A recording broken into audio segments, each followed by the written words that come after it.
Hi 4-H anglers, this is your fishing county agent here from the Angelina River and Jasper, Texas, and we're going to discuss about cleaning catfish today. I've got some tools here that I'm going to use, as well as we've got our catfish hung here. I'm going to show you how to get this up here, and I'm also going to show you a little bit about what we're going to use.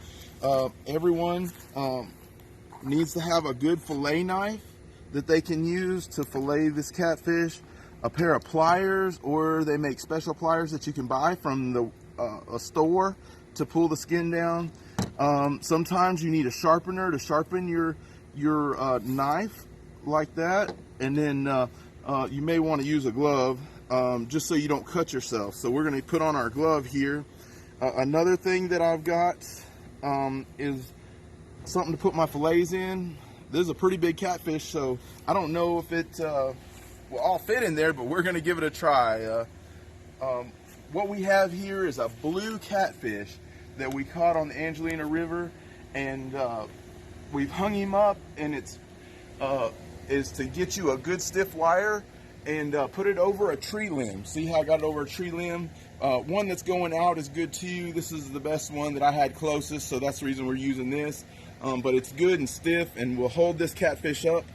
And what we did is we cut right underneath the mouth, the bottom lip of this catfish.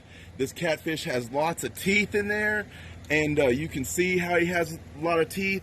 His mouth is really bony, which is good to hold that catfish up on this wire and clean him. So we didn't damage any meat by doing that. We're not going to take any of this meat here.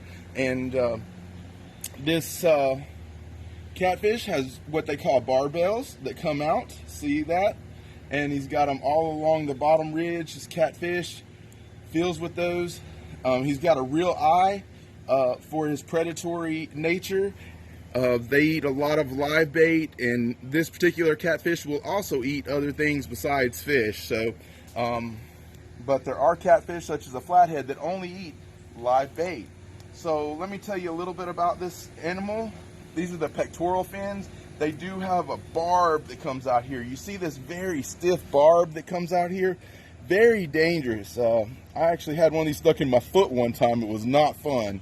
I had to go get that cut out because there's bacteria and stuff that grow on these things, and you don't want it in your body.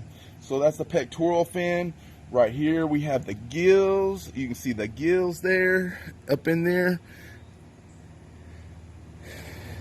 We have the pelvic fins here. There's his anus there. And then we have the anal fin here. See this big long fin? This is called the anal fin. And then we have the dorsal fin. See the dorsal fin? And this also has a barb right here. This one's cut off, but he also has a very stiff barb there. This is an adipose fin right here. And then we have the caudal fin, or the tail. This is the caudal fin here, is what they call it. So this guy's been in my freezer for a few days because I wasn't ready. It was nighttime when I harvested him. I wasn't ready to do a video with him yet, but we've got him here today. I've tried to thaw him out pretty well. And so after we got our catfish hung in this tree, we are going to take and locate the bones, the head of this catfish, and we're going to go and we're going to cut around. We want the max amount of meat that we can get, so we want to cut around.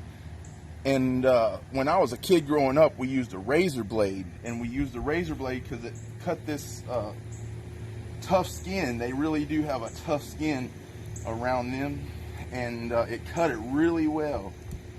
So we want to cut around that skin.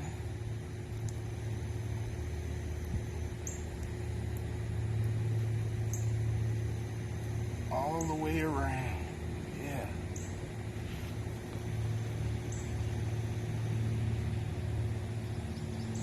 So you want to make sure to get all that meat all the way around cut up.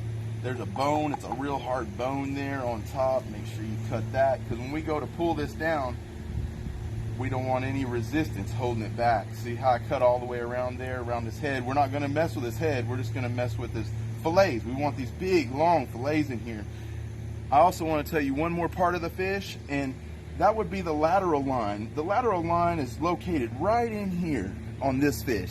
It's full of muscle so that the fish can feel in the water and it can feel what's around it. So this is the lateral line right in here.